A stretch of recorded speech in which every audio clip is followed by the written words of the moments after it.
say before we open it up for questions, there is one person I want to acknowledge, a couple people. Of course, Leader Wu, thank you for your leadership of the caucus. I also want to acknowledge he's somewhere here, my colleague, the chair of the Texas Democratic Party, right over there, Kendall Scudder. Thank you for your leadership, Chairman. And, of course, Congressman Mark Vesey is here, and Congresswoman Julie Johnson is here somewhere, I believe. There she is over there. Thank you both. We're going to open it up for questions now, and I'll just call right over there. Go ahead. And can you please introduce yourself? Yes, of course. Yep.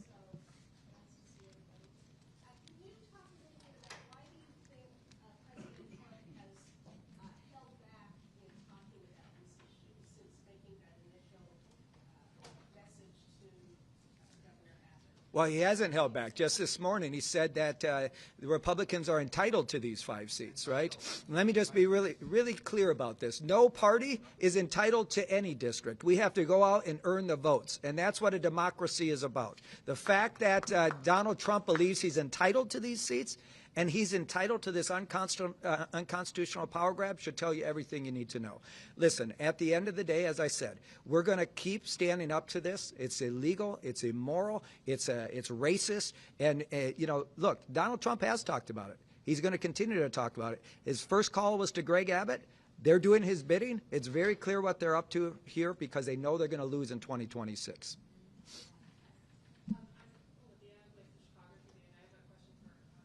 Yes. Sure.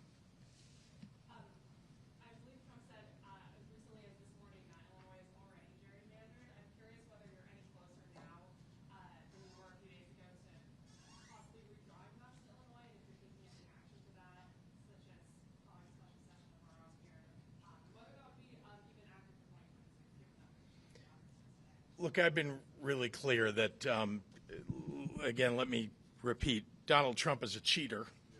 So is Governor Greg Abbott, and Texas Republicans are carrying out their will.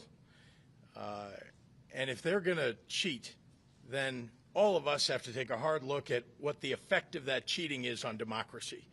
And that means we've all got to stand up and do the right thing. So as far as I'm concerned, everything is on the table. We'll go, yes. Over there. Sorry, yeah.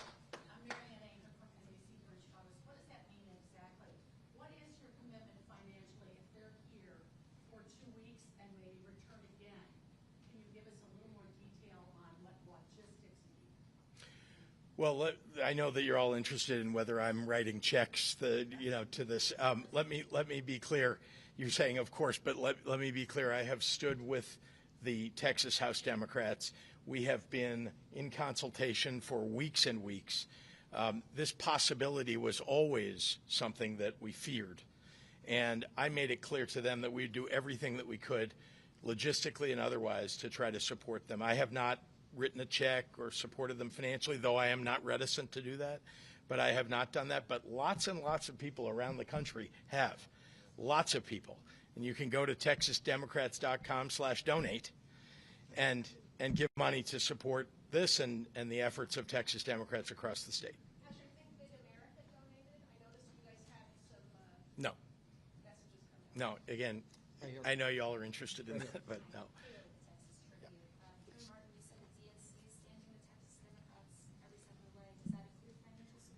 You know, again, right now we are going to continue to support their efforts as we have. We've had communications help. We've provided organizing help. We've been on the ground from day one of this really tragic episode here. And we're going to continue to support those efforts. And you know what?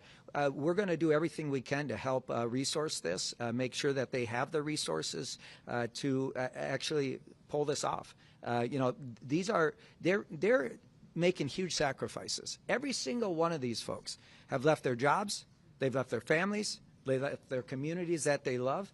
And you know what? It's time that the Democratic Party and all people who care about democracy support them in these efforts. We're going to do everything we can to support them. So, yes, back there.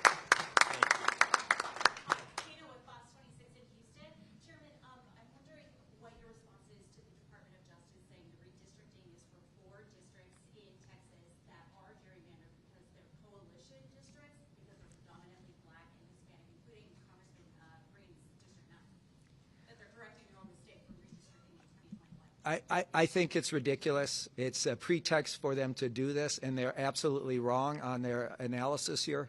The reality is that this is clearly, they're violating the Voting Rights Act. There's no doubt about it. They're disenfranchising minority voters. And, you know, look, where's Congressman Fletcher? And Congressman Fletcher can talk about this. But the reality is I think that Department of Justice analysis on this is completely flawed. I don't buy it. It's garbage. It's pretext to do what they're doing right now. It's not factual. It's not based in law. And, again, we're going to fight it. And, you know, I expect litigation. I expect us to do everything. As I said, we're going to fight fire with fire. We're going to use every tool at our disposal, including pushing back on what the Department of Justice says here. And, Lizzie, do you want to say some more? Absolutely. Yeah, I'll just add one thing because I think it's important. I think Chair Martin is absolutely right that that letter is pretext for this action, but that letter is not right legally or otherwise. And important facts to know, Texas Republicans drew this map in 2021 that they are now saying has a problem. And Texans have been in court just this year in a trial in El Paso where every single person involved in drawing those maps testified under oath that these maps were drawn race blind. That is what they said they did, and it's important to know they drew these maps. May I add something, please? Oh, yeah. Please allow me to add this. Yes, there is a trial in El Paso. I'm one of the plaintiffs.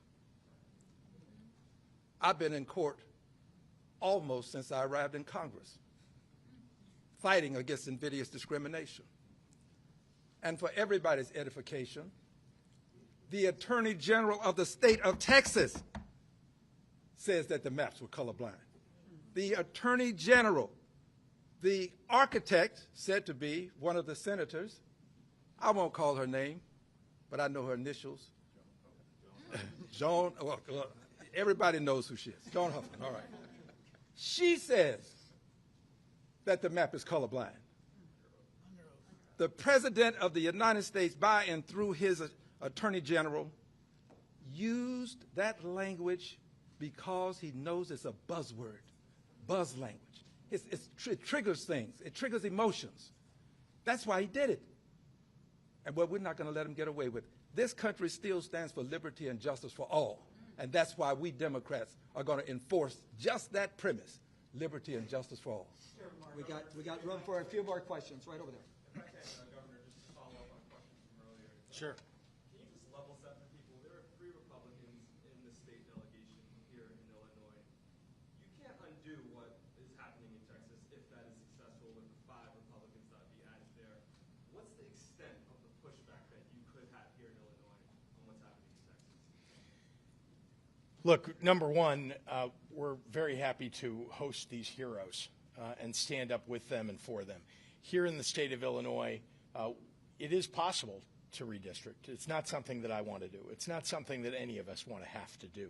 We're hoping that this will be successful, that the fact that there's no quorum in Texas will be successful. But once again, we're fighting for democracy. There are no rules anymore, apparently. And so we're going to have to play by the set of rules that are being set out in front of us, which, frankly, none of us believes is the right way to operate. And what Congressman Green said is right. This is unconstitutional. This is about standing up for people's voting rights and standing up for black and brown people who are going to be iced out by what Donald Trump and Greg Abbott are trying to do. So here in Illinois, we'll do everything that we can to support that endeavor. We're going to go here, and then we'll go here. Go ahead. Can you introduce yourself?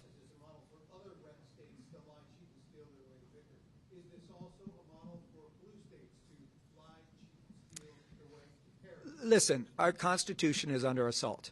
Voting rights are being completely violated. Now is not the time for one party to play by the rules while the other party has completely ignored them. So they've decided to cheat. They've decided to cheat, and we're going to respond in kind. And listen, none of us wanted to be here. This is Donald Trump and Greg Abbott's doing. Make no mistake about it. The Democratic Party didn't start this fight, but we're not going to roll over. They want to fight, we're going to give it to them, and we're going to put every option on the table. Right there. This is our last question right here. Go ahead.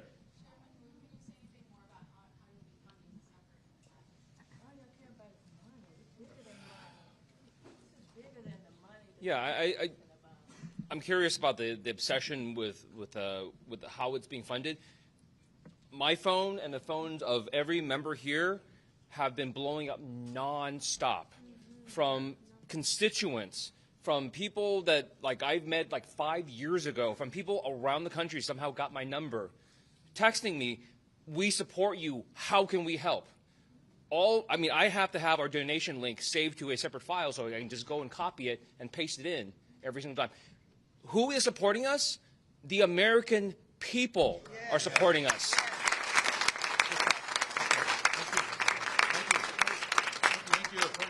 Okay, thank you, everybody. Thank you, everybody. And thank these Texas patriots right here. Thank you.